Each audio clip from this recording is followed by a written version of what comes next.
ziua, bine v-am regăsit. Vă salut, dragilor. Ca așa e mai simplu, Florin Otrocol. De data asta nu sunt în barul la Țevi, unde fac de obicei podcasturile la Cluj. Sunt în București, în biroul unei case de arhitecturi. Și alături de mine astăzi am un invitat, că așa e mai corect, un invitat, nu neapărat surpriză, dar un invitat greu. Chiar dacă nu sunteți de acord cu mine, urmăriți podcastul și o să vă dați seama că am dreptate. A fost premierul României, se numește doamna Viorica Dăncilă. Să rămânile, bine ați venit! Mulțumesc pentru invitație! Mulțumesc că ați acceptat, știu că aveți un program foarte încărcat, dar având în vedere că, o să spun lucrul acesta, am și lucrat un pic împreună, eu fiind consilierul unui ministru care, pe vremea când dumneavoastră erați premier, am mai colaborat, să zic așa, cu Departamentul de Comunicare de la dumneavoastră și am început să vă înțeleg încă de pe atunci. Indiferent de, hai să spunem, atitudinea pe care oamenii au vis-a-vis de aproapele lui, când aici nu vorba de dumneavoastră sau de mine, că amândoi putem fi contestați, amândoi putem fi apreciați, nu avem nevoie de validarea nimănui, cel puțin eu nu am nevoie, dar știți când am făcut o emisiune la radio acum vreo 3 ani cu dumneavoastră prin telefon? Da. În timp real am avut 8.000 de urmăritori, în timp real și dumneavoastră erați prin telefon. Deci asta înseamnă că aveți o imagine, aveți o credibilitate. Și vă întreb, și v-am invitat aici, pentru că eu sunt foarte nemulțumit de situația în care ne aflăm acum, în care este România, în care se află mediul economic și vă întreb, așa, din punctul dumneavoastră de vedere, știu că e o întrebare cam abruptă, intrăm direct în emisiune, România încotro. Dacă îmi permiteți, aș să fac o referire la ceea ce ați spus dumneavoastră anterior, referitor la faptul că unii ne apreciază, unii ne critică, este normal, dar important este că noi știm adevărul și adevărul trebuie să fie cel care contează. Și de fiecare dată adevărul e cel care învinge, că indiferent de etichetele care sunt puse, indiferent de aprecieri pozitive, negative, până la urmă adevărul va fi cel care va prima. Trebuie să ne asumăm o chestiune, adevărul relativ. Adevărul nostru cu al meu sau cu altuia nu coincide. Dar noi știm adevărul fiecare despre noi și acest corect. lucru este important și trebuie să stea la temelia lucrurilor. România încotro. Sincer, că a fost premier, mi-aș dori ca România să meargă într-o direcție bună. Dar, din păcate, nu este așa. În acest moment, eu văd România ca o corabie care nu are o direcție și merge încotro cum o duce vântul, când așa, când așa. România, în acest moment, este într-o situație dificilă. Dificilă din punct de vedere economic, dificilă din punct de vedere al abordării pe care o are la provocările externe, dificilă din punct de vedere a negocierilor pe care trebuie să le aibă din punct de vedere european. Din punct de vedere economic, mă raportez la 2019 pentru că atunci am fost premier și cunosc foarte bine cifrele. 2019, mă gândesc la finalul mandatului, 31 octombrie 2019, când, așa cum am discutat anterior, România avea o datorie publică pe 30 de ani de 373 de miliarde de lei. Eu am redus datoria publică de la 37% la 34%, mergând pe principiu că o țară care e puternică economic este o țară care este mult mai respectată și are o putere de negociere mult mai mare. În acest moment, în 6 ani, România s-a împrumutat de 3 ori mai mult decât în 30 de ani. În acest moment avem o datorie în jur de 1300 de miliarde, 65% din PIB. Deci am depășit și limita prevăzută în tratatul de la Maastricht. Acesta este un prim element care mă determină să spun că România nu merge într-o direcție bună. Pentru că dacă acest împrumut ar fi fost luat pentru investiții care pe urmă ar fi adus o plus valoare în economie, poate eram de acord. Dar uitați-vă că acest împrumut foarte mare nu știm în ce direcție s-a dus, eu nu spun că o direcție rea sau o direcție bună, dar faptul că nu a existat asumare și nu a existat transparență ridică foarte multe semne de întrebare. De ce? Pentru că acest împrumut a fost făcut în numele nostru, al tuturor românilor, și pentru faptul că acum lăsăm o moștenire foarte grea pentru copii și nepoți. Un copil care se naște în acest moment se naște cu o datorie de 12.000 de euro. Păi nu asta este o direcție bună pentru România. Un alt aspect din punct de vedere economic, 31 octombrie 2019, deficitul 2,8%. Uitați-vă acum 10, deci extraordinar de mare. Inflația sub 2%. Uitați-vă Impozitul pe firmele care funcționeau 1%, dacă nu impozit pe cifra de afaceri 1%, 5% pe dividende, 6% pentru antreprenori. Și aici, ca o paranteză, antreprenoriatul este motorul economic al României. Au distrus ordonanța Trenuresc dată în timpul guvernării Ciolacu. Pe urmă, faptul că au mărit TVA-ul de la 19% la 21%. Au pus impozit pe cifra de afaceri de la 5% la 16%, impozit pe dividende 16%. Deci de la 6% au dus la 32%. O grămadă de firme și închid porțile, mulți oameni rămân fără loc de muncă, iar pe de altă parte, pentru tineri nu există o perspectivă, nu există o încurajare în acest sens. Șomajul foarte mare, era șomaj sub 3% în 2019, acum în rândul tinerilor șomajul depășește 20%. Erau domeniile cu potențial care erau încurajate prin anumite stimulente și aici mă refer la IT, mă refer la agricultură, mă refer la industria alimentară. Stimulente care aduceau un plus pentru domeniul respectiv, dar aduceau un plus și din punct de vedere al consolidării, din punct de vedere economic la nivel național. Aceste stimulente au fost eliminate și uitați-vă acum că domeniile cu potențial sunt domeniile care au foarte mari probleme. Avem IT-ști foarte buni, cel puțin la Cluj excelează în acest domeniu. Nu poți să faci investiții dacă n-ai firme de construcții performante. În industria alimentară, uitați-vă în ce situație se află agricultura în acest moment. Un alt element, puterea de cumpărare 2018-2019 crescuse cu 60%. Acum puterea de cumpărare este la un nivel minim. Pensionarii se gândesc ce să cumpere mai întâi, alimentele sau medicamentele. Pe de altă parte, această politică a tăierilor, deci nu am văzut decât conjugarea verbului a tăia. Vorbiți acum de guvernul Bolojan. De guvernul Bolojan, dar să știți că o vină o au și guvernele anterioare. Pentru că datoria publică nu a făcut-o doar guvernul Bolojan. Așa. A avut o marjă de manevră mică din punct de vedere al datoriei publice. Dar venind la conducerea guvernului, eu am avut alte așteptări. Dânsul a lucrat în administrația publică locală, județeană, primar, președinte de Consiliu Județean. Mă gândeam că dânsul va avea o altă abordare. Nu acea abordare decât a unei cifre, deficitul. Păi deficitul nu-l reduci, nu te axezi când conduci o țară numai pe reducerea deficitului. Trebuie să ai și o altă viziune asupra programului de relansare economică. Aceste tăieri făcute tocmai la o populație vulnerabilă, aceste poveri puse pe umerii antreprenorilor, în timp ce marile companii au avut avantajele de a nu mai plăti impozit pe cifra de afaceri, ne-a adus în situația economică actuală. Când vedem că producția industrială s-a prăbușit, când vedem cifrele din domeniile cu potențial pentru România că au scăzut, toate aceste lucruri arată o lipsă de viziune fantastică. 2. Vorbești de o politică de austeritate. Păi această politică de austeritate trebuie să pornească de la vârf spre bază.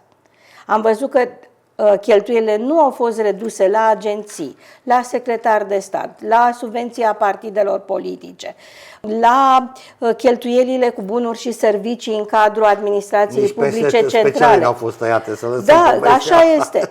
Și ai făcut aceste reduceri la persoane care și așa aveau mari probleme din punct de vedere al finanțării. Păi cum să pui taxe suplimentare la tinerile mămici în condițiile în care România are un declin demografic major? Cum să tai de la elevi și studenți? Păi tu sancționezi performanța, tai de la elevii care iau note de 10, pentru ei era un stimulent, era o concurență, era o recunoaștere a muncilor. Cum să nu dai de 2 ani de zile acel procent egal cu rata inflației pensionarilor și salariaților? Cum să tai de la veteranii de război? Mai avem 500 și ceva de veterani de război. Acolo făceam noi o economie. Da. La persoanele cu dizabilități, care și așa au foarte multe probleme. Aici această abordare, mafia, domnule, instituțiile statului trebuie să-și facă datoria. Dacă au fost persoane care au certificate și acele certificate nu sunt în concordanță cu realitatea, acei oameni trebuie să plătească. Dar nu sancționezi toate persoanele cu dizabilități pentru că tu vrei să faci economii sau ai un motiv atât de ușor de dat la o parte. În discursul dumneavoastră ne-am raportat, v-ați raportat mai exact la, să spunem, ultimele decizii și ultimele abordări, să spunem, ale unui guvern în funcție, încă chiar dacă nu mai este legitim, guvernul interimar. Moravan. Da. Păi nu mai au voie să semneze nimic care să iei modifică. Nu au voie, dar au făcut-o. Da. Știu că au ceea făcut-o. ce este foarte grav. Cine să se sesizeze? Cine? Nu. Curtea Constituțională, care a anulat niște alegeri pe baza unui sfat dat, între ghilimele, de Iohannis și CSAT. O să ajungem și acolo. Vă întreb, oare greșesc dacă afirm, sau sunteți de acord cu mine, când spun că clasa politică dă dovadă din ce în ce mai mult de incompetență, că nu mai pot vorbi de servilism. Vorbesc de o incapacitate de înțelegere și deci nici cuvântul performanță nu pot folosi în ultimele guverne. Care sunt motivele pentru care am ajuns aici? Da, eu spun că și incompetență și o lipsă de responsabilitate. Și mai spun că și neștiință foarte multă, pe de-o parte și decizii care mă duc cu gândul și la trădare, la un moment dat. De ce s-a ajuns aici? Pentru că au fost anumiți lideri politici care nu au mai căutat să aducă în prim plan oameni care ar putea aduce un plus. Au vrut acei iesmeni, oameni care sunt de acord cu deciziile lor și care să-i susțină. Uitați-vă acum la nivel politic. Vedem persoane pentru care primul loc de muncă îl reprezintă funcția de secretar de stat sau de ministru, ceea ce este foarte grav, pentru că dacă nu ai în spate cât de cât o carieră, dacă nu, pe lângă experiența profesională, ai condus, știi să lucrezi cu oamenii aceștia sunt total desprinși de realitate. Poate mulți dintre ei nu sunt răuvoitori, dar faptul că n-au lucrat cu oamenii, că nu știe cum să raporteze, că nu știu să ia decizii imediate, analizează, de multe ori dacă nu e o decizie imediat, impactul nu va fi cel dorit. Oameni care cred că politica înseamnă să te ceri cu adversarul politic sau să le etichetezi. Exact. Politica înseamnă să ai puterea, să obții puterea pentru a o folosi în interesul țării sau în interesul cetățenilor. Ei văd această putere folosită în interesul lor personal pentru a-și face o imagine sau pentru a-i pedepsi pe alții.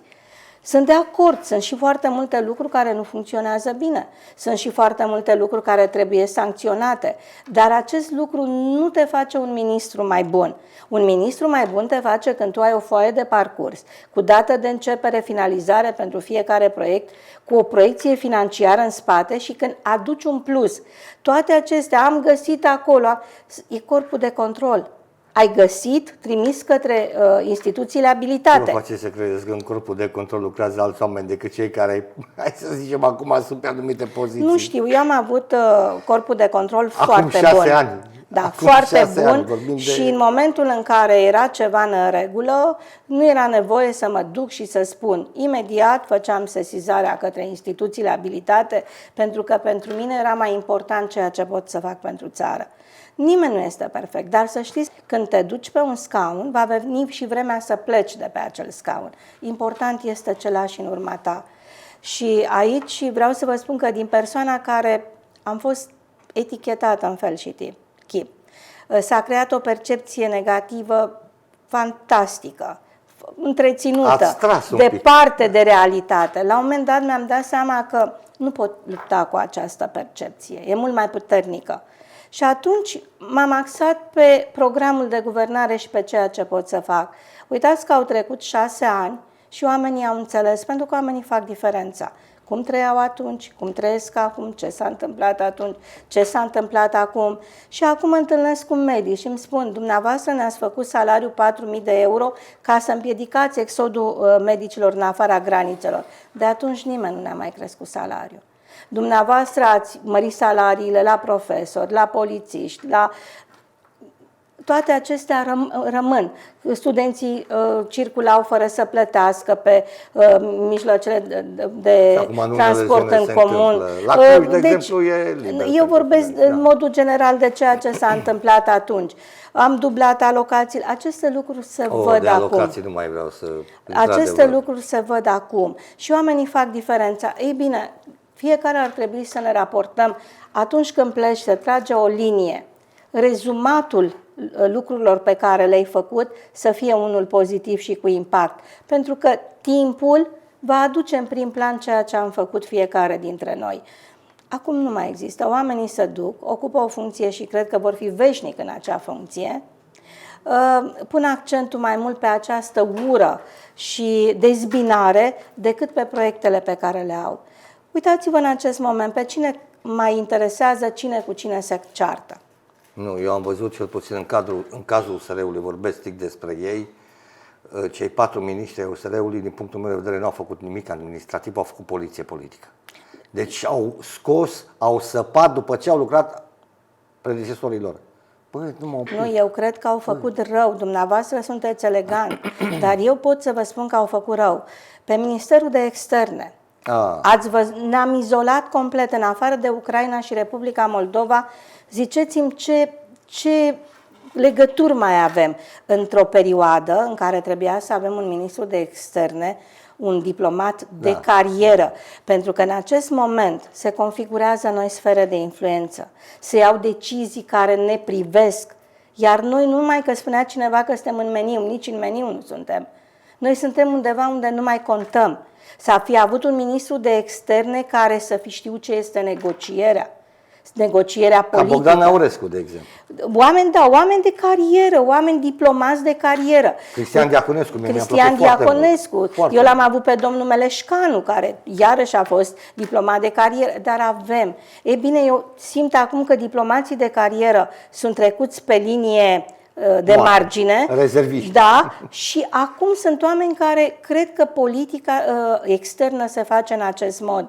Eu într-un singur an am avut... Franța, se face în alt mod. Exact, dar am putea să luăm, că toți spunem că suntem pro-europeni, să luăm exemple de bune practici de la Franța, Germania, Italia, Spania. Dom'le, am văzut ce fac ei. Haideți să luăm și noi exemplu de bune practici. Am luat exemplu de bune practici, domnul Bolojan, atunci când am mărit taxele și impozitele și le-am făcut egale cu cele din Europa. Dar salariile și pensiile nu sunt egale. Dar când e ceva care aduce pozitiv, de ce nu facem acest lucru? Revenind la Ministerul de Externe, gândiți-vă că eu într-un an de zile am avut 100 de întâlniri bilaterale. O întâlnire nu înseamnă să faci o poză și să vii acasă. Să ai o finalizare, să ai un memorandum semnat, să aduci ceva în plus. Nu mai vedem. Noi am avut foarte bune relații cu țările din Balcanii de Vest. A fost pe tema noastră principală, pe deținerea președinției rotative a Consiliului Uniunii Europene. Acum, eu nu am mai văzut pe nimeni să vorbească de președinția Consiliului Uniunii Europene. După aderarea la NATO și la Uniunea Europeană a fost prima dată când noi am deținut președinția rotativă. Și a fost un plus pentru țara noastră. Am fost 1 ianuarie 2019. 6 luni de zile. A adus un plus extraordinar. Ne-a apropiat de Statele Unite ale Americii atunci, pentru că noi am mers pe linia Statelor Unite. Am vorbit de antisemitism, am avut Balcanii de Vest, am trimis echipe care să-i ajute pentru a-și îndeplini jaloanele pentru aderarea la Uniunea Europeană. Deci au fost niște lucruri extraordinare. Nu mai vorbim de acest lucru, dar vorbim de anumite aspecte care nu ne ajută. Pe de altă parte, uitați-vă la Ministerul Apărării. Am avut înainte un ministru care a făcut fals în declarații publice. Nu poți să-ți treci în CV o facultate pe la care tu nu ai fost niciodată. Vorbim de armata română. Armata, alături de biserică, se află în topul încrederii pentru români. Cum să pui lider pentru armata română un om cu asemenea probleme. Vedem acum pe domnul Miruță. Nu este un atac la persoană, dar acest safe care a venit și s-a lăudat, parcă ne dădea cineva banii degeaba. Deci ca să înțeleagă cei care ne ascultă, am luat nu noi, guvernul, a luat al doilea cea mai mare sumă ca împrumut după Polonia, 16,68 de miliarde de euro, care sunt cu o dobândă de 3% și având în vedere că trebuie să dăm acești bani pe o perioadă foarte lungă, ne va duce să plătim 40 de miliarde de euro. Nu ar fi fost o tragedie dacă acești bani îi foloseam pentru industria de armament din România și acești bani produceam și se întorceau în economia României. Dar suntem singura țară care îndreptăm acești bani pentru a susține economiile altor țări, nu economia României. Ce vă referiți la Ucraina? Nu. Mă refer la contractele pe care le semnăm cu Germania, cu Franța. Aici mă refer în principal. Bun, eu nu spun toată lauda către Germania, către Franța, ei își cunosc interesul. Dar noi ne cunoaștem interesul. Noi trebuie să uitați-vă, Polonia a dat la 12.000 de firme naționale. Și a dat doar 0,34% către... Bun, dădeam... Dar eu vă întreb, doamna Dăncilă, mă scuzați că vă opresc, vă întrerup și vă întreb, ce mai avem noi producție în România care să fie autohton 100%? Mai sunt, dar să știți că, vedeți, tot de la USR, acest atac, că noi spunem nu ne vindem țara. Da, eu încă cred în acest lucru, pentru că sunt premierul care nu am vândut nimic, am cumpărat pentru România. Și în momentul în care ei duc în derizoriu acest lucru, nu e vorba de vânzarea țării. Este vorba de ceea ce vor să facă. Am văzut acum cu listarea la bursă. Mai e ceva de mănut, hidroelectrica, nucleară electrica, Taromul, Salromul, Romgazul. Păi cum să dai tu de la Romgaz să scoți acum la bursă când tu știi foarte bine că va veni exploatarea gazelor din Marea Neagră și atunci acțiunile cresc, atunci intră mai mulți bani la bugetul de stat. Care e interesul tău acum? Or să spună că la hidroelectrică a fost listată la bursă. Da, au fost listate acțiunile care aparțin fondului Proprietatea. Dar modul în care vreau ei să o facă pe procedură rapidă, asta însemnând că ei deja aveau fondul de investiții căruia să-i dea acțiunile la un preț mult mai mic. E o supoziție. Da, e nu e supoziție, este actul care a venit de la doamna vicepremier. Deci act public, nu e o supoziție. Adică eu nu m-aș aventura să merg... Au premeditat această chestie. Exact, eu nu merg pe presupuneri, nu-mi permit să fac scenarii. Deci, în momentul acela... Să dezvălui o astfel de acțiune, de mișcare, dovedește incompetență, prostie crasă, că nu poți să numesc altfel. Eu v-am spus, incompetență, trădare, servilism, nu știu ce. Păi, doamna Dăncilă, eu vă întreb din nou, pentru că am vrut să vă întreb ceva mai devreme și v-am lăsat să mergeți pe firul poveștii. Dar spuneați dumneavoastră, domnule, nu mai avem oameni competenți, nu mai avem... Ok. Da, și că spuneați că există oameni competenți. În România avem foarte mulți oameni competenți. Dar care ori nu sunt lăsați să iasă în față, ori sunt saturați, sau își dau seama că sunt un Don Quixote contemporan și luptă cu morile de vânt. Da, vă întreb, poate dacă dumneavoastră ați candida acum, nu mai faceți politică, că am înțeles că ați renunțat. Nu sunt regimentată politic, nu. Știu că nu sunteți. Ați încercat acolo cu Partidul Oamenii Împreună. Națiunea Oamenii Împreună, da. N-ați mai dorit să faceți politică, ați renunțat complet, dar poate foarte mulți care ar putea face ceva pentru România gândesc ca dumneavoastră.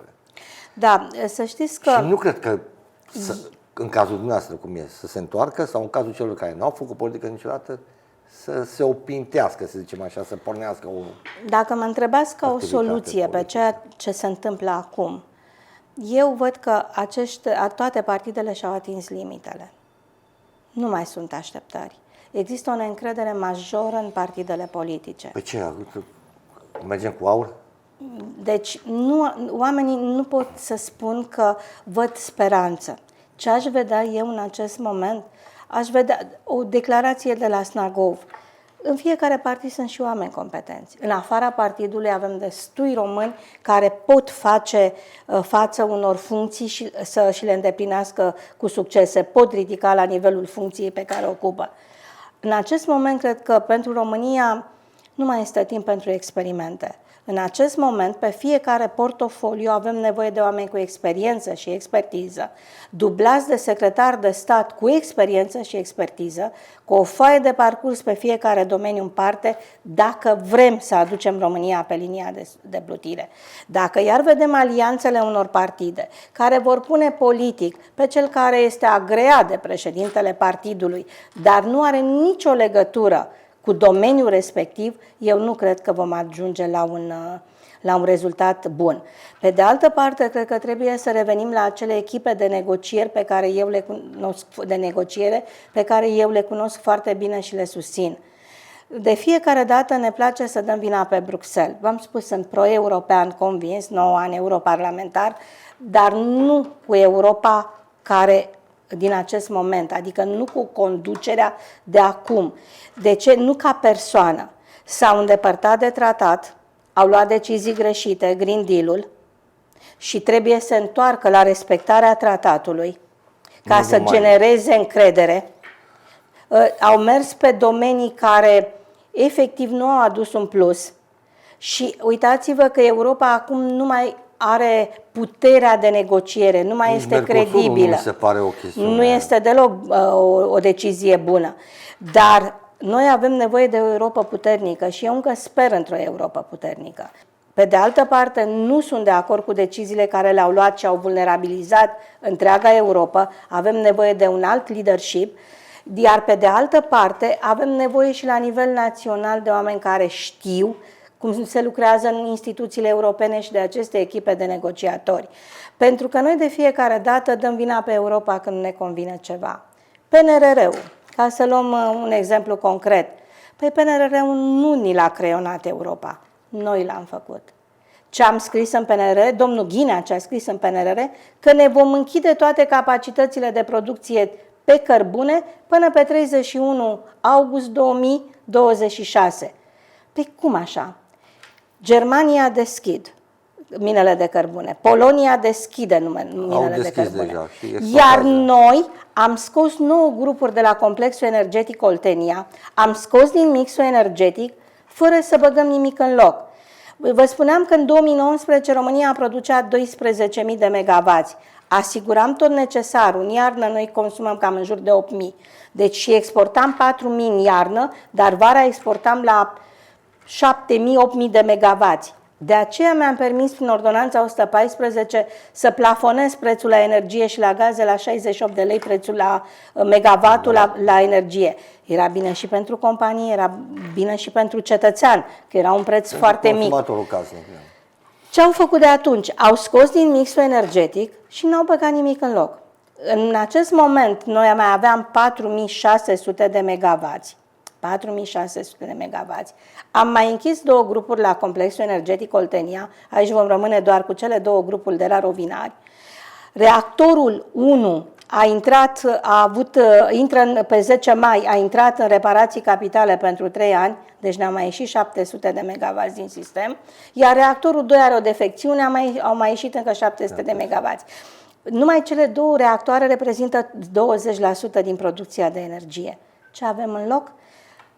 Avem producție de energie solară și eoliană, pe care o vindem ziua la prețuri foarte mici, că nu avem stocare, și o cumpărăm de la bulgari seara la prețuri de 5-6 ori mai mari. Păi, unde este logica? Pe de altă parte, avem sare, Salromul, pentru că tot am vorbit de Salrom. Avem gaze.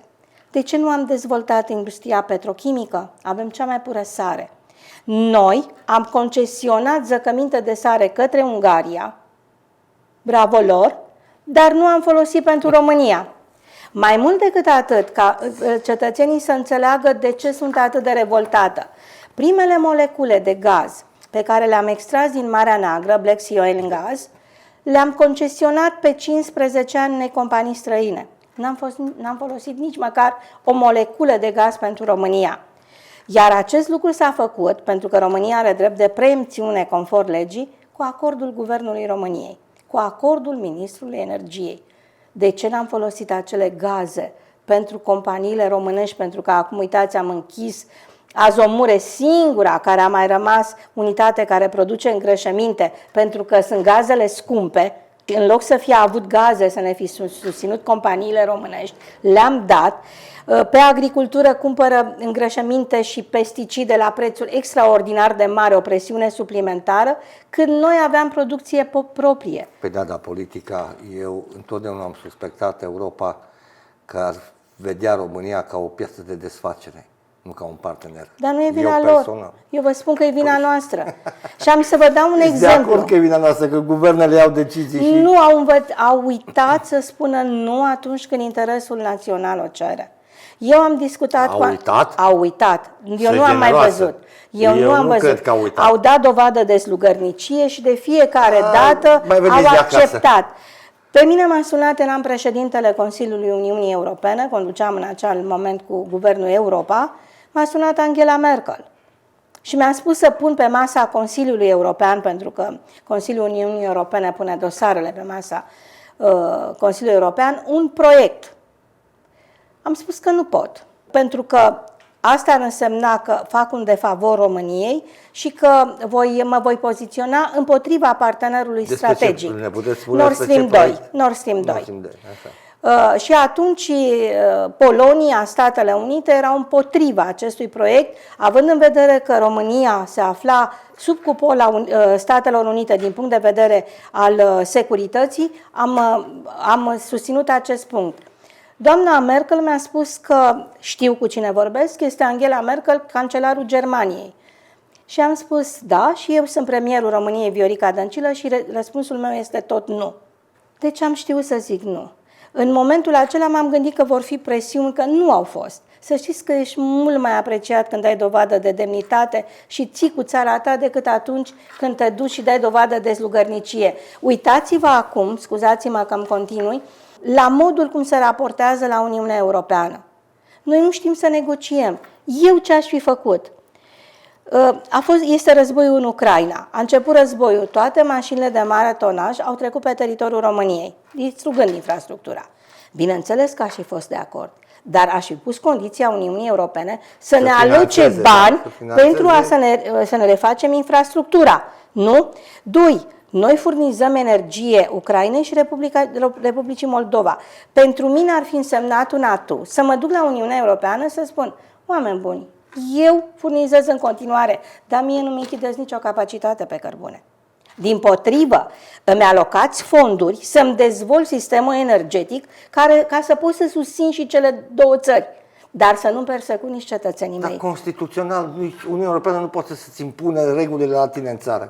Păi, nu. Constituțional vorbesc de la nivelul Constituției Europene, nu la nivelul Constituției României. Deci, vi s-a părut că a fost vreo decizie la care poate nu ar fi ținut de subsidiaritate și cei din ultima perioadă ar fi ținut cont de ea? Doamna Dăncilă, eu sunt dezamăgit de guvernele României de foarte multă vreme, inclusiv, de exemplu, de acțiunea domnului Popescu, Călin Popescu Tăricianu, care a cedat Ungariei averea Fundației Goștu, când nici măcar în administrarea guvernului.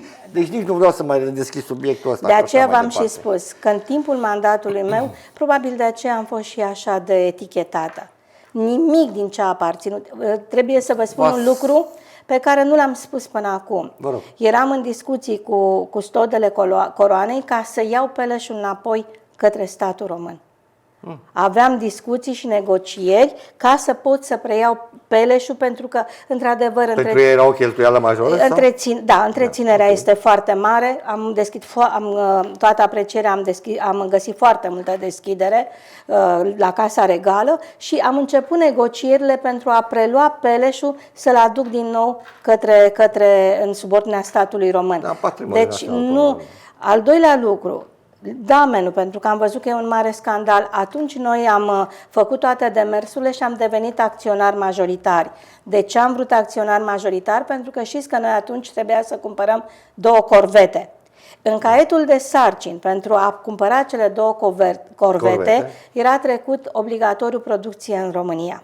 De ce nu mai fac acum offset? De ce în momentul în care cumpărăm ceva nu spunem, dom'le, nu în totalitate, dar măcar o parte din piese să fie produse în România. Mai ales că trebuie să faci mentenanța. Exact, o parte din piese să fie produse în România. Deci eu nu le înțeleg această abordare. Dacă au impresia că având această abordare sunt mai respectați sau că îi va susține cineva, se înșală profund. Câți dintre cunoscuții dumneavoastră, hai să spunem, și cei care vă simpatizează și cei care vă antipatizează, deși nu aveți de unde să știți chestiunea asta, că cei care vă antipatizează poate se feresc, Da.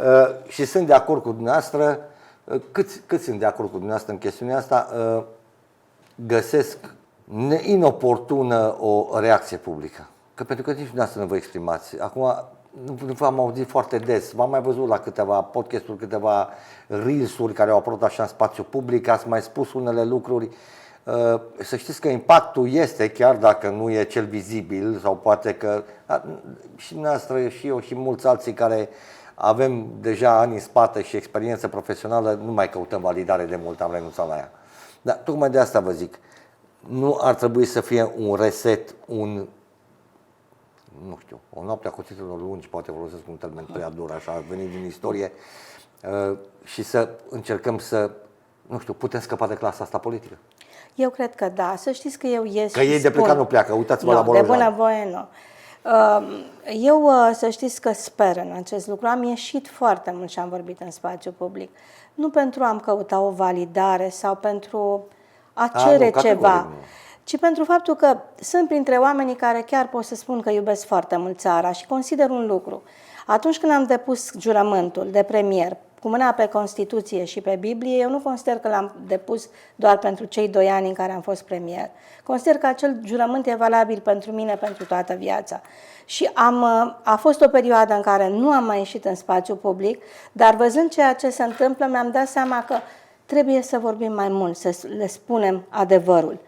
Ei bine, eu cred că în ultima perioadă, în ultimii ani, a fost o dezbinare foarte mare. A fost o manipulare, pentru că o societate dezbinată este o societate foarte ușor de manipulat. A fost o manipulare foarte mare. Nimeni nu ne-a vrut uniți, pentru că atunci când vom fi uniți, vom fi o voce puternică.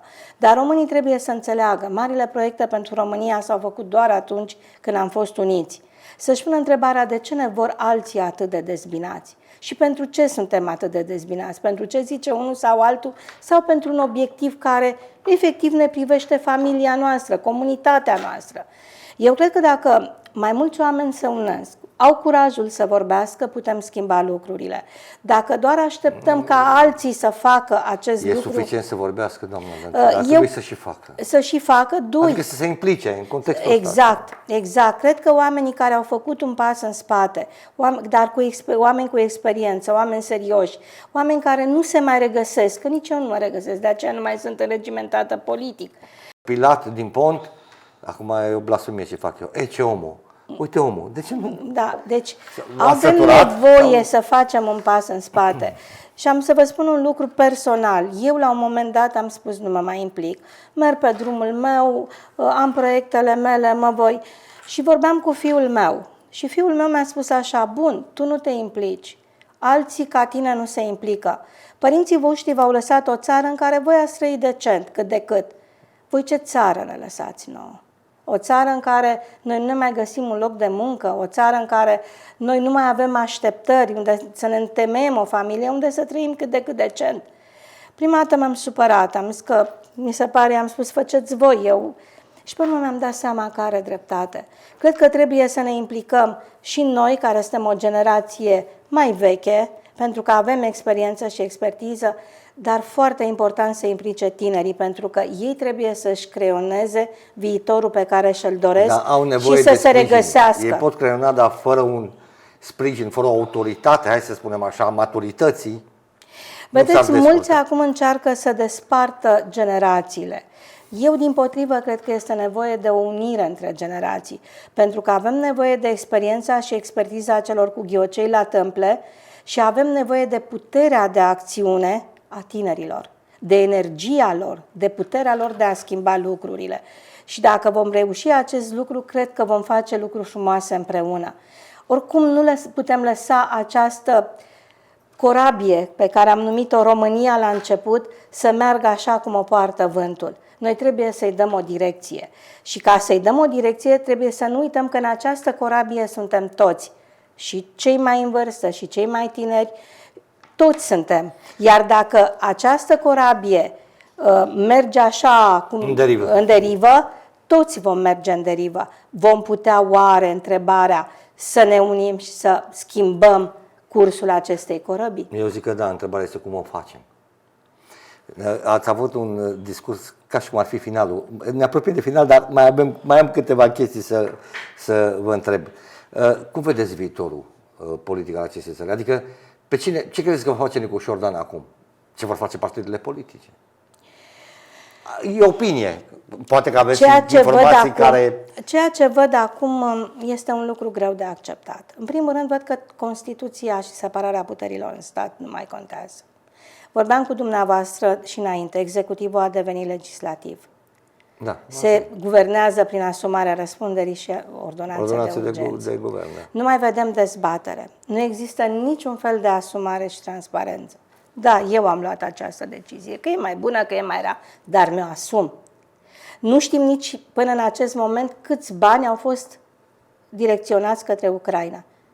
Dumne, nu este o problemă care, să spunem, nu trebuia sau să face, dar trebuie să vorbești cu poporul, să explici, să vii și să dai, vedem că în Statele Unite e starea națiunii. Dumne, trebuie să vii și să explici. A fost nevoie, uitați de asta, am dat pe energie atât, am dat acolo atât. De ce această separare de popor? Pentru că toți acești bani provin de la cetățeni. Deci mi se pare că trebuie să existe această transparență. Pe de altă parte, vedem că deja partidele politice nu mai generează încredere. Uitați-vă la încrederea pe care o au cetățenii în partidele politice actuale, mă refer. Nu știu alte, cele care conduc acum. Referitor la ceea ce va face domnul președinte Nicu Șordan, eu mai văd o abordare. Să vină și să spună președintele cine va fi premierul. Cum? Păi eu știu că se face o majoritate și vine cu o propunere de premier.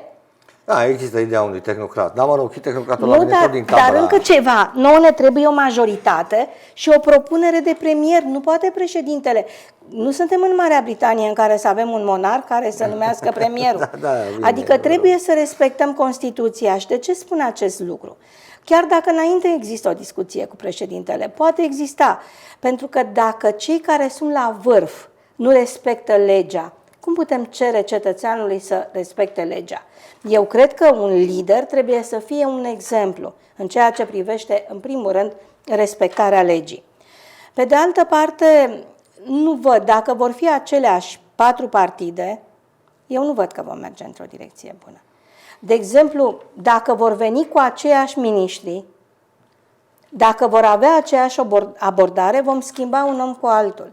Pe mine mă interesează, după ce va fi propunerea de ministru și va depune jurământul, să văd programul cu care vine. Că dacă se va merge în aceeași linie, nu cred că schimbăm foarte multe. Deci suntem în continuare într-o nebuloasă, într-o incertitudine. Exact. Să vedem care este atitudinea noastră externă. Pe de altă parte, nu sunt de acord cu domnul președinte Nicu Șordan cu acest interimat care se prelungește. Da. Noi avem un guvern care are doar rol de administrare. Că a dat acea ordonanță, a încălcat legea, e clar. Eu am stat 3 săptămâni cu un guvern interimar. Nu ai voie să faci așa ceva. Și asta mi se pare o sfidare. Pentru că în momentul în care nu ai voie și legea ți interzice, nu ai voie. 2. Vii cu o ordonanță în care bagi un program safe, un program de importanță fantastică, cu niște returnări de fonduri pentru o companie de vinuri, duci în derizoriu. Cum să bagi în aceeași ordonanță aceste lucruri? N-am vrut să zic nimic. Mi se pare incredibil. Deci, pe de altă parte, gândiți-vă că sunt foarte multe provocări externe. În acest moment, România nu este o țară așa cum ne-am dori. Eu mi-aș dori o Românie puternică. În ce sens? Instituții de forță puternice, o Românie independentă din punct de vedere energetic și stabilă din punct de vedere economic. Atunci contezi. Dacă tu ești vulnerabilă din punct de vedere economic, ți-ai distrus sistemul energetic, ești dependent din punct de vedere energetic și nu ai instituții de forță puternice, tu nu ești un stat puternic. Pe de altă parte avem un guvern interimar. Cu un ministru interimar nu se pot face negocieri. Pentru că interlocutorul tău știe că într-o lună tu nu mai ești. În acest moment în care vedem că problema energetică este o problemă majoră, toți caută să-și găsească noi surse de aprovizionare și să-și le consolideze pe cele pe care le are, pentru că nu știi dacă nu vor schimba în altă direcție macazul. Oricum 80% din ce se valorifică produse petrolifere pe piață tot din Rusia. De acord, dar noi avem producția proprie și aici trebuie să vedem de ce a scăzut atât de mult. Pe de altă parte, care o prelucrăm la Brazi, avem țiței din Kazahstan pe care îl prelucrăm la Petromedia și avem din Azerbaijan Socaru. Pe de altă parte, acum am văzut că în discuții cu partea americană ne va da drumul să deschidem Petrotelul, care durează 45 de zile până îi dăm drumul. Noi trebuie să facem totul pentru a ne asigura necesarul. Noi trebuie să ne asigurăm necesarul. În acest moment, orgoliile, ceea ce fac ceilalți, trebuie să facem și noi. Germania, Rosneft și-a prelungit încă 8 luni de zile aprovizionare de la partea rusă. Păi, pentru că acolo e partea rusă direct implicată. Păi da, dar încă ceva, noi trebuie să negociem, să vedem, nu putem rămâne fără combustibil. România, într-adevăr, produce de 2 ori mai multă benzină decât consumă, dar are deficit, producem doar 60% din necesarul de motorină. Noi trebuie să știm că avem ce ne trebuie să avem discuții, să ne facem stocuri suplimentare, pentru că toți fac acest lucru. Toți fac acest lucru. Noi trebuie să ne asigurăm că din punct de vedere economic avem o șansă și aici... Și ce ar trebui să cerem o derogare de la, hai să spunem, amendamentele Uniunii Europene și prohibiția impusă Rusiei? Nu, trebuie să facem ceea ce fac și ceilalți. Să luăm exemplu de bune practici. Nu vorbesc, dar cu Petrotelul s-a discutat cu partea americană, că aici era interdicția, deci noi trebuie să avem discuții. Nu trebuie să facem ceva care să încalce liniile roșii. Dar să știți că au cerut garanții. Au zis, domnule, noi nu investim 10 de milioane de euro ca să ieșim din avarie cu rafinăria și voi ne lăsați să funcționăm o jumătate de an. Bun, au cerut garanții. Aici trebuie negocieri. Nu știu care sunt condițiile negocierii, de aceea nu intru prea mult în detalii, dar noi trebuie să ne asigurăm necesarul.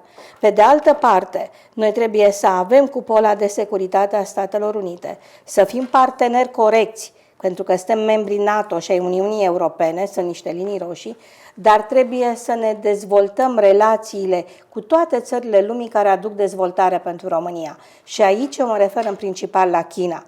Uitați-vă, uitați-vă, domnul Macron a mers cu 50 de companii, cele mai mari companii în China. Au semnat o grămadă de contracte.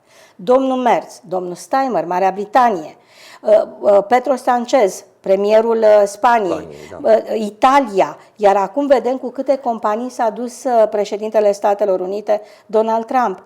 Deci noi, care avem un acord de cooperare și prietenie semnat cu partea chineză, China are pentru România un sentiment aparte. Noi de ce să ne dezvoltăm relațiile economice mult mai mult? Vă întreb, care e percepția mediului de afaceri, că sunteți președintele casei româno-chineze? Foarte greu. Care e percepția chinezilor? Deci mediului de afaceri, de exemplu. Acolo e un comunism utopic, adică miliardari în comunism e așa o chestie. Nu, sunt, să știți, că au o independență foarte mare. Da, de-aia zis comunism utopic, e așa o chestie foarte mare. Problema este la noi și am să vă explic de ce. Noi, de exemplu, mergem în China fără vize. Nu ne trebuie viză să mergem în China. În mod normal, din punct de vedere diplomatic, ar fi trebuit să fie principiul reciprocității. Nu este. Dom'le, dar noi ținem 3-5 luni un om de afaceri să-i dăm viză ca să investească în România. 2. S-a creat acea comisie de verificare a investițiilor din țările terțe, cu direcție mai mult spre China, care anumite investiții chineze le-au respins. Și aici o să vă dau un exemplu. Fabrica de baterii care se face în Ungaria trebuia să se facă în România. Noi nu am dat drumul la aceste lucruri. Încă se lucrează greu. E adevărat că în ultima perioadă există o anumită flexibilitate. Și cred că s-a înțeles un lucru, că pentru România cooperarea pe partea economică cu China este extraordinar de benefică. Pe de o parte, investițiile și investiției sunt foarte mulți oameni de afaceri din România care vor parteneriate ca să-și dezvolte afacerea. Pe de altă parte, putem face parteneriate nu numai China-România, China-România-Germania, China-România-Franța. Putem face parteneriate și cu alte țări, dar ne dezvoltăm din punct de vedere economic. Avem zone care nu mai au niciun fel de industrie. Gândiți-vă ce ar fi însemnat ca această fabrică de baterii să o facem pe Valea Jiului. Dădeam o șansă oamenilor, o alternativă oamenilor de acolo. Pe de altă parte, vedem că sunt foarte multe probleme în agricultură. Vedem că tratatul cu Mercosur a impus o concurență neloială pentru fermierii români. Acel acord semnat pe agricultură, de ministrul agriculturii, care e benefic, permite agricultorilor români să aibă o piață de desfacere către partea chineză. Nu ne trebuie toată China, doar o provincie. Dacă noi ne desfacem produsele, agricultorii români nu le mai aruncă pe câmp. Au o piață de desfacere, trebuie doar să facem niște centre de colectare.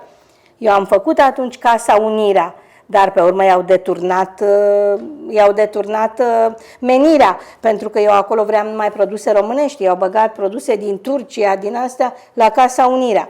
Dar aceste puncte de colectare, haideți să vorbim cu partea chineză să facă puncte de prelucrare în România. Deci sunt extraordinar de multe avantaje, există o deschidere, noi trebuie să ne schimbăm atitudinea și să nu mai trăim cu ideea, vai să nu supărăm pe cineva. Nu ai pe cine să superi. Dacă ceilalți au făcut, ea spune domnului Macron sau domnului Merz, am urmat exemplul vostru de bune practici. Aveți încredere în domnul Macron? Eu n-am. Nu, eu vorbesc la modul general că sunt liderii de acum. Deci eu cred că România pierde oportunitate. Avem nevoie de o prietenie, de o relație mult mai bună cu marile puteri. Orice am spune, Europa acum nu mai este într-o poziție puternică de negociere. Din păcate, îmi doresc ca pe viitor să-și crească puterea de negociere și din punct de vedere economic și prin niște decizii care să o facă cât mai puternică să stea la masa negocierii. Și americanii au un rol în contextul ăsta. Au un rol, dar noi ne uităm nu putem schimba ce e în America, dar putem schimba noi unde suntem. Marile puteri sunt 3. Cei care sunt acum puternici sunt 3. Statele Unite, China și Rusia. Ne place, nu ne place, asta este. Cu Rusia, poftim, nu avem o relație. Dumnezeu, ar trebui să avem o relație cu Statele Unite și China. Astfel încât la masa discuțiilor să fie și cineva care să țină cu noi. Pentru că în acest moment noi nu avem... Europa. Nu, și noi România. Okay. Noi spunem, suntem membri NATO, dar vedem că fiecare țară încearcă să-și promoveze propriile interese, dincolo de interesele comune. Noi așteptăm în permanență să ne apere alții, dar trebuie să ne dezvoltăm noi ca țară. Să ne dea alții, dar trebuie să ne dezvoltăm noi economia ca țară. Deci toate aceste lucruri trebuie, într-un fel, susținute și puse în aplicare. Trebuie să avem oameni de stat care se ridice la înălțimea funcției pe care o au. Eu nu văd în acest moment că cineva se ridică la înălțimea funcției. Poate ceea ce spun acum nu o să placă, dar eu nu-l văd nici pe președinte că se ridică la înălțimea funcției pe care o are, nu-l văd acel președinte care să se impună și să susțină România. Nu, la nivel de guvern vedem ce este, la nivel de parlament nu mai spun. Din punctul dumneavoastră de vedere, Nicușor Dan își va termina mandatul sau nu? Nu știu, nu pot să vă spun acest lucru, dar modul în care dânsul se comportă, modul în care reprezintă România în anumite întâlniri nu este unul care să ne aducă un plus. Pentru că în acest moment avem nevoie de un președinte care, într-adevăr, să fie un președinte, să zicem noi, jucător. Un președinte care să deschidă uși, un președinte care să-și impună punctul de vedere. Și aici o sugestie. De mult timp și domnul Iohannis a făcut acest lucru. Când te duci la Consiliul European, când te duci în reprezentări, trebuie să vii și tu cu un mic proiect. Mai bun, mai rău, poate are lucruri acceptate și lucruri neacceptate. Poate nu obții ce în acel proiect, dar ai un punct pe care să-l negociezi. Are și România o părere. Noi nu ne ducem niciodată cu o părere. Noi ne ducem să spunem dacă suntem de acord sau nu. Și să cerem. Și să cerem. Uitați, la finalul președinției, știți că am avut acel discurs în Parlamentul European în care am spus că nu am venit să vă dau socoteală, am venit pentru că vă respect țin minte. și cer acela respect pentru România și poporul român. În țară m-au desființat. Da, așa este. E acolo. M-am întâlnit atunci cu președintele Comisiei. Nici eu n-am fost de acord cu dumneavoastră atunci, să știți. Și eu am zis, Nu, pentru că atunci se punea o dublă măsură pentru România, iar eu nu puteam să accept. Da, dar n-ați spus chestiunea asta, nu ne-ați explicat. N-am mai avut ocazia, pentru că a fost atunci așa de... După am fost la cină cu președintele Comisiei, președintele Consiliului European, actualul prim-ministru al Poloniei și cu președintele Parlamentului, Sassoli era atunci președintele Parlamentului. Știți ce mi-au spus? Europa are interlocutor. Pentru că am văzut că există o reacție, că ne putem baza în momentul în care voi mergeți pe efectul de turmă, vedeți ce fac două țări și mergeți pe partea aceea, noi nu putem să credem că avem un interlocutor serios, pentru că poate opinia voastră ar trebui să fie alta, să vă susțineți interesele. Spunea domnul Donald Tusk, care era, acum e premierul Poloniei, era din Europa Centrală și de Est. Deci eram alături de alte țări din Europa Centrală și de Est, puteam să venim cu anumite lucruri care să nu creeze rupturi, dar pe lângă avantajele care mergeau către vest, să fie un avantaj și către est. Era o voce mai puternică. Iar ei atunci să știți că nu au fost absolut deloc supărați, dimpotrivă. Au văzut o altă abordare. E bine, acum în acest moment, dacă noi la Consiliu, pe o temă de interes pentru România, ne-am duce și am spune, da, mergem pe ceea ce ziceți voi, dar cu condiția să fie și pentru România acest lucru. Am ști ce e negocierea, că asta e politica, o negociere. Principala armă la Bruxelles este negocierea. Ar vedea că și noi contăm și noi știm să negociem. Și lobby-ul. Noi nu avem legea lobby-ului. Nu, noi avem, cum îi zice, trafic de influență. Da, să știți că la Bruxelles eu am fost vicepreședinta a Comisiei de Agricultură și Dezvoltare Rurală în Parlamentul European. Când ajungeam la Parlament, olandezii erau la ușă cu florile, bravo lor, își făceau un lobby extraordinar. Noi nu avem această lege. Noi ar trebui totuși să o legiferăm. Bine, cu anumite restricții, nu politice, nu, dar trebuie să ne promovăm și noi. Ți-e și frică să promovezi ca să nu fie văzut ca un lobby și pe urmă să intri sub incidența legii. Deci sunt foarte multe lucruri care se pot face, dar din păcate acum s-au izolat și parcă tot ceea ce se vorbește în jur nu mai contează. De foarte multe ori am spus, dom'le, de ce nu vorbesc? Poftim, pot veni cu un sfat, n-am nevoie de funcție, n-am nevoie de nimic. Sunt oameni care sunt foarte competenți pe diferite domenii. De ce cineva nu deschide o discuție? Dom'le, cum credeți că ieșim din criza asta? Sau, în acest moment în care vedem că suntem izolați, am avut un ministru de externe, cu tot regretul spun că e o femeie, doamna Țoiu, nu a făcut față absolut. Feminismul vă obligă să o respect ca persoană, o respect. Pe mine nu. Dar din punct de vedere al activității, dezastruos. Ce aș face eu? Catastrofă, doamnă. Oameni buni, ia să vedem care doamna aveți... Țoiu a fost o catastrofă și rămâne. Eu permit. Da. Cu riscul să mă deranjez și să mă înjure mulți. Sunt oameni care au relații în diferite țări.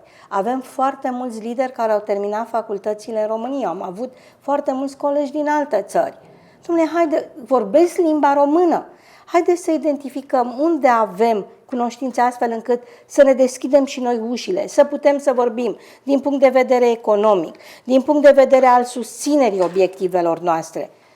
Nu putem să așteptăm ce fac doar instituțiile, organismele din care facem noi parte. Ce face Uniunea Europeană, ce face NATO. Nu să depășim linia roșie care marchează apartenența noastră la aceste entități. Da.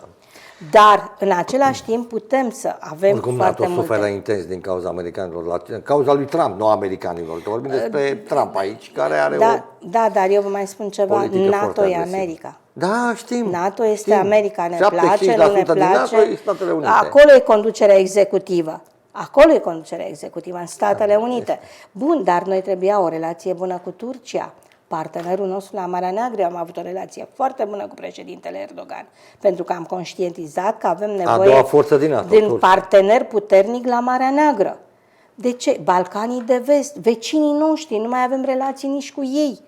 Marile puteri, China, India, haideți să vedem cum putem, țările din Golf, am avut o relație foarte bună cu țările din Golf, proiecte comune semnate pentru România pe care le-au anulat.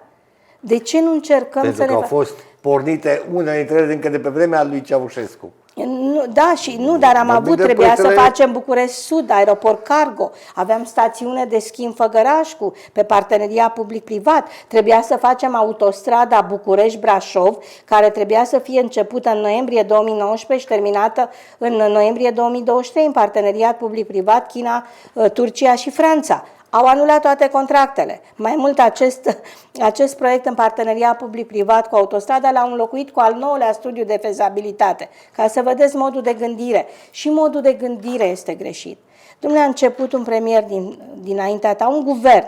Da, dar Proiecte care de proiecte interes bune? continuă, Da, domnule, așa că nu e, mai ales eu am și sunat atunci la domnul Orban. Și dumneavoastră inaugurați, nu mai contează cine le-a început.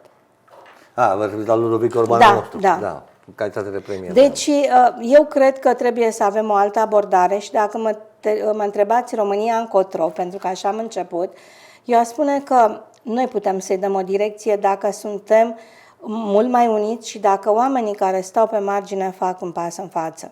Nu mai trebuie să acceptăm această umilire a militarilor prin care în PNRR au băgat pensiile militare la pensii speciale, domnul Ghinea, e de neacceptat nicăieri. Nici o țară NATO n-a făcut așa ceva. Umilirea profesorilor, umilirea medicilor. De ce acceptă toate aceste lucruri? Pentru că, vedeți, și au văzut că românii au un grad foarte mare de suportabilitate. Noi nu avem acest exercițiu al ieșirii în stradă. Bineînțeles, fără violență, eu sunt anti-violență. Dar faptul că ieșim la ceva care ne nemulțumește, e pentru ei un semnal de alarmă. Avem, cum? Ne aduce aminte cum l-a dat USR-ul jos pe Ponta. Bun. Eu vă spun altceva. Eu am avut, creșteam salariile, erau în stradă. Făceam o investiție, erau în stradă. Și am chemat să-i întreb, domnule, poate mi-a scăpat ceva. De ce sunteți nemulțumiți? Că poate... Vorbiți de USR. Da. Erau numai acțiuni, n-au răspunsuri. Și n-au nici argumente. Da. Din punctul meu de Am vedere... avut acum o discuție cu unul dintre ei care mi-a spus un lucru. Domnule, mie mi-a fost rușine de guvernul Dăncilă.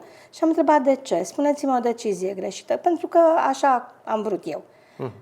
Bun, așa ai vrut. Dar în momentul în care vorbești de un anumit parcurs, de un guvern, uită-te ce e în plus și ce e în minus și ce ai adus tu în plus. Pentru că trebuie să te raportezi la ceea ce ai făcut tu în plus, având în vedere că ai avut această posibilitate. Nimic. Și avem 6 baraje închise. 6 baraje. Eu țin minte că am vrut să termin hidrocentrala de la Răstolnița, pentru că e terminată 90%. Și au venit ONG-urile și mi-au spus că acolo e răcușorul de râu și e protejat și... De-aia nici bucata aia de 15 km de autostradă... Da, acolo era gândat cu croitor. Ei, acum au închis 6 baraje. N-a mai fost nici răcușorul de munte, de râu. Au distrus întreg ecosistemul. Dar acum n-a mai fost, pentru că nu aducea un plus pentru România. Tot ce a fost un plus, veneau și opreau. Acum avem o altă găselniță, matematicianul dospit. De la nivel de președinte până la nivel de premier, președinte de partid. Matematică la putere în ziua de azi, doamna, eu mă așteptam, doamna inginer. Da, eu mă așteptam ca vorbind de matematică și fiind o știință exactă, da. să știe exact ce au de făcut. Și să nu facă niciun rabat de la deciziile lor și să ne ducă pe drumul bun. Se pare că matematica lor... Dragii mei, pentru mine a fost o adevărată plăcere. Să știți că mă bucur că v-am reîntâlnit. Am depășit cele 45 de minute alocate. Dar scoateți-vă caietul de înjurături și vreți să nu vă repetați pentru ceea ce zic acum. Eu sper că la următoarea noastră întâlnire, care o să mai facem anul ăsta, în momentul în care vă permite timpul, să vă regăsesc, poate, nu știu, într-o postură în care v-ați răzgândit. Nu ca Tăricianu răzgândea, nu că-l știm. Nu, eu vorbesc de, nu știu, poate că vi se pare, nu neapărat să vă întoarceți într-o funcție, așa să spunem, la vedere. Dar eu cred că expertiza dumneavoastră politică, chiar dacă sunteți femeie, că eu am văzut, uite, Meloni, Margaret Thatcher, putem vorbi despre femei care au făcut, au influențat Și lumea. uitați-vă că și acum sunt foarte multe femei, țările nordice. Da, mai puțin doamna președinte a Ungariei, care nu știe nimeni că există, și mai sunt câteva exemple. Uite, Spania va avea pentru prima oară o regină. Pentru prima oară va avea o regină care va conduce Spania. Deci, nu ne întoarcem la matriarhat, dar găsim Avem nevoie soluții. de echilibru și consens. Exact, asta este ideea. Personal vă mulțumesc foarte mult, vă doresc mult drag. succes în continuare și, repet, sper să vă regăsesc într-o poziție care să vă permită să, nu știu, să ne permită, nu știu, să găsim o poziție, să se găsească o poziție sau dumneavoastră să vă găsiți o poziție care să o pună la bătaie expertiza, să spunem. Pentru că ați acumulat multă experiență, chiar și în alta negociere. Așa este, dar vă mai spun un lucru. V-ați săturat, am înțeles. Eu sunt adeptul unui om de echipă. Dacă nu vor face pași în față, mulți oameni cu experiență și expertiză, e foarte greu singur să schimb lucruri.